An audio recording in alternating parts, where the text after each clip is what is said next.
एक गांव में एक गरीब किसान रहता था। वहां पर 2-3 साल से बारिश नहीं हुई थी, जिस वजह से वहां की सारी जमीन सूख चुकी थी। किसान बहुत दुखी था, क्योंकि वो अपने जमीन के ऊपर कोई फसल नहीं उगा पा रहा था। सर्दी का मौसम था। आज किसान पेड़ के नीचे आराम कर रहा था। तभी उसे वहां एक सांप नजर आया। वह सांप अपना फन फैलाए हुए बैठा हुआ था। किसान के मन में एक बात आई, ये सांप काफी सालों से यहाँ रहता है, इसे भी इस अकाल के समय में मेरी तरह खाना ढूंढने में परेशानी होगी। फिर गरीब किसान ने मन ही मन ये तय किया कि वो हर रोज सांप को एक कटोरी दूध पिलाएगा।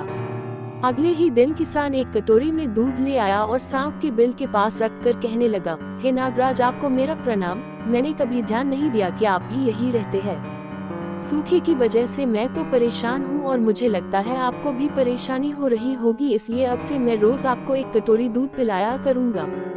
ये बोलकर किसान ने वो कटोरी वहीं छोड़ दी और वहां से चला।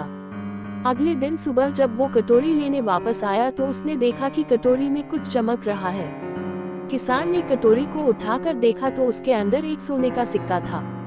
फिर किसान हर रोज सांप को एक कटोरी दूध पिलाता और अगले दिन सुबह हर रोज उसे एक सोने का सिक्का मिलता। एक दिन किसान को किसी काम से शहर जाना था और उसने अपने बेटे को ये जिम्मेदारी सौंपी। उसने अपने बेटे को कहा, बेटा ध्यान से एक कटोरी दूध सांप के बिल के पास रख देना। किसान के बेटे ने अपने पिता के कहे अनुसार एक कटोरी दूध सांप के बिल के पास रख दी। अगली सुबह उसे भी सोने का सिक्का मिला। उसके बेटे ने सोचा कि यह सांप तो बड़ा कंजूस है, जरूर उसके पास बहुत सारे सोने के सिक्के होंगे, लेकिन ये तो हर रोज बस एक ही सिक्का देता है। अगर मैं इसे मार दूं तो मैं इसके सारे सोने के सिक्के ले सकता हूँ। अगली शाम जब लड़का दूध देने के लिए गया तो उसने सांप को देखते ही उस पर छड़ी से वार किया, मगर सांप भी सतर्क था। उसे छड़ी तो लगी पर उसने किसान के बेटे को भी डंस लिया। सांप का विष बहुत ही जहरीला था।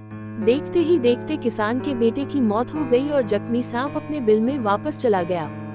जब किसान वापस लौट कर आया तो उसे अपने बेटे की मृत्यु के बारे में पता चला। साथ ही वह बहुत दुखी और क्रोधित होकर सांप के बिल के पास उसे मारने पहुंचा। तभी उसने सांप को देखा कि सांप को भी काफी चोट आई है।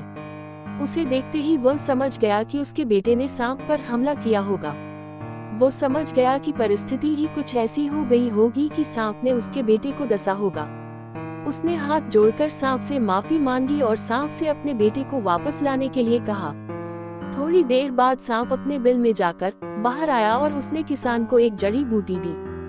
गरीब किसान जड़ी बूटी लेकर अपने मरे हुए बेटे के पास गया। उसने उसके नाक के पास वो जड़ी बूटी रखी।